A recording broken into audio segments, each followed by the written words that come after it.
Hola, yo soy el profesor Henry González de HC Academy y en esta ocasión les quiero compartir el uso de la página PET Colorado, donde podemos encontrar algunas simulaciones, ya sea en física, biología y química.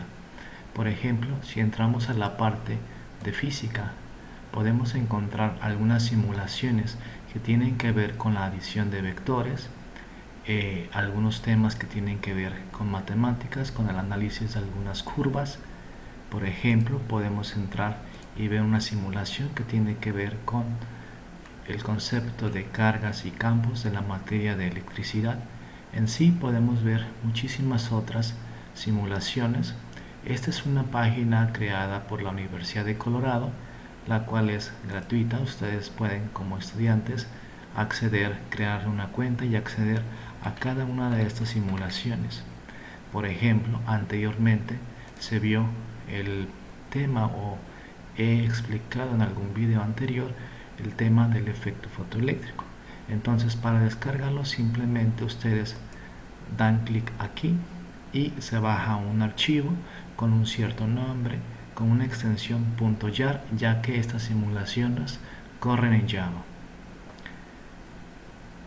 Una vez que ya se está descargado, le podemos, en este caso el buscador, el navegador me dice que si deseo conservar el archivo, le damos conservar. Yo previamente ya lo he descargado y lo tenemos aquí en el escritorio de la computadora. En particular, yo utilizo el sistema operativo Ubuntu, que es un sistema operativo Linux en el que ustedes pueden tener una versión gratuita de un sistema operativo. Por eso es que ven el escritorio un poquito distinto en comparación al escritorio que normalmente vemos o que conocemos dentro de Windows.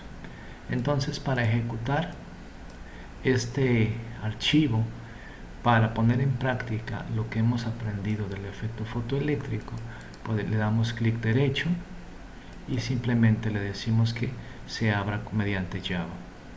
Entonces obtenemos nosotros nuestra simulación. Entonces, recordando que es el efecto fotoeléctrico, tenemos dos placas sometidas a un cierto vacío, las cuales están conectadas a una diferencia de potencial, es decir, una batería, y también tenemos un amperímetro que detecta la corriente, el flujo de electrones que pasan a través de este conductor hacia esta terminal de la batería. Ok, poniendo a prueba la simulación, recordemos el efecto fotoeléctrico, que luz impacta esta placa con una cierta intensidad. Entonces iniciamos incrementando la intensidad en nuestra simulación y veamos qué pasa, ¿no? Tenemos que cambiar en este caso el tipo de frecuencia y entonces le damos play. Vemos entonces que están saliendo ciertos fotones que están impactando esta placa.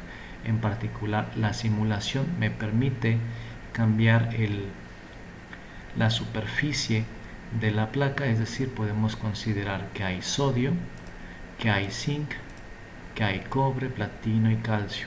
¿Ok? Dejémoslo dentro de lo que es sodio y analicemos lo que esperamos del efecto fotoeléctrico. Entonces, si lanzamos luz, estamos obteniendo electrones, a los cuales les llamamos fotoelectrones, que se impactan en esta placa y se está generando una corriente eléctrica debido a que hay una diferencia de potencial entre las placas. La corriente eléctrica se está detectando aquí, que es importante mencionar que al parecer la aplicación no está funcionando al 100%. Quizás es una versión que tiene algunos problemas, pero en principio podemos ver un numerito que va a cambiar si disminuimos la intensidad. Si la hacemos más pequeñas, podemos ver que cambia este numerito, es decir, se hace más pequeño. Entonces, recordando el efecto fotoeléctrico, una menor intensidad implica una cantidad menor de fotones que se emiten, que se impactan en esta placa. Si incrementamos la intensidad, vamos a ver una mayor cantidad de fotones que están impactando en esta placa y por lo tanto una mayor cantidad de fotoelectrones que llegan hacia el otro extremo. Eso nos permite que la corriente eléctrica, o lo que es la fotocorriente, se incremente considerablemente. Ahora, observamos una de las características del efecto fotoeléctrico es que, sin importar la intensidad que nosotros consideremos, en promedio estos electrones tienen la misma energía cinética. Podemos ver que no cambia, o sea, vemos una mayor cantidad de fotoelectrones, pero la energía cinética es la misma dada una cierta frecuencia.